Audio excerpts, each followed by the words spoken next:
Good morning, class, and welcome to this lesson on Kinematics 1, distance versus displacement. Today we will compare and contrast distance and displacement. So we're basically just going to define these two terms and discuss how they're alike and how they're different, okay?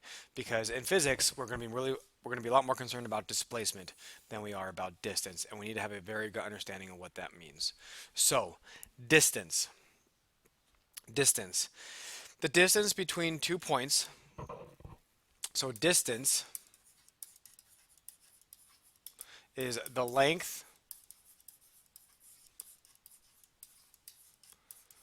of the path between 2 points. Okay, not too difficult. Okay, we've all measured distances before. We know that, you know, we know that the distance between 2 points is like if I went from point A to point B, the distance would be this path that I took right here. Okay, so that would just be an example of distance. Let's go to displacement. Okay, displacement is where it gets a little bit different. Okay, displacement.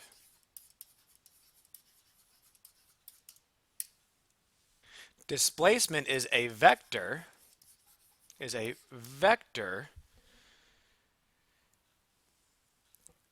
that points from the initial position,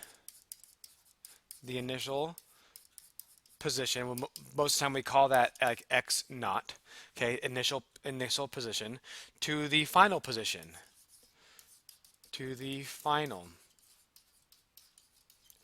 usually call that like x final. So it is the distance, the vector that points from the initial position to the final position. So displacement is a vector, distance is a scalar. It only has a magnitude, not a direction. Okay? Distance is a scalar, it has a magnitude, not a direction. Displacement is a vector, so it has magnitude and direction. So if you look at this, like if this was our starting position right here, if this is our starting position in the picture, and this was our final position, this would be the displacement. Okay. However, in this example, this isn't a very good example of distance versus displacement because the displacement and the distance traveled are the same thing. Because this car traveled from here to here, the path taken was the same as the displacement because it was in a straight line. Okay, because it was in a straight line. Now let's give a different example. Let's think about like a track for like track and field. Okay, so we have this track right here. Okay, and here is the starting line. Okay, here is a starting line, and a runner takes off, and they do half a lap. Okay, a track is typically 400 meters. So if they did half a lap at this point right here, they would have gone 200 meters, okay? That would be the distance, okay? However, if this is our starting position and this is our final position, the vector that points would be from, the displacement will be from here to here.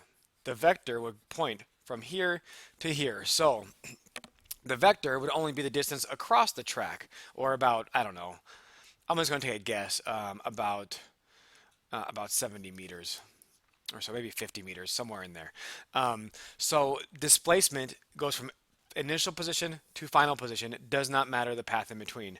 And just to make the point even more clear with this example, if we run all the way around the track, we will have run a distance of 400 meters, but our displacement would be 0 because our initial and our final are the same.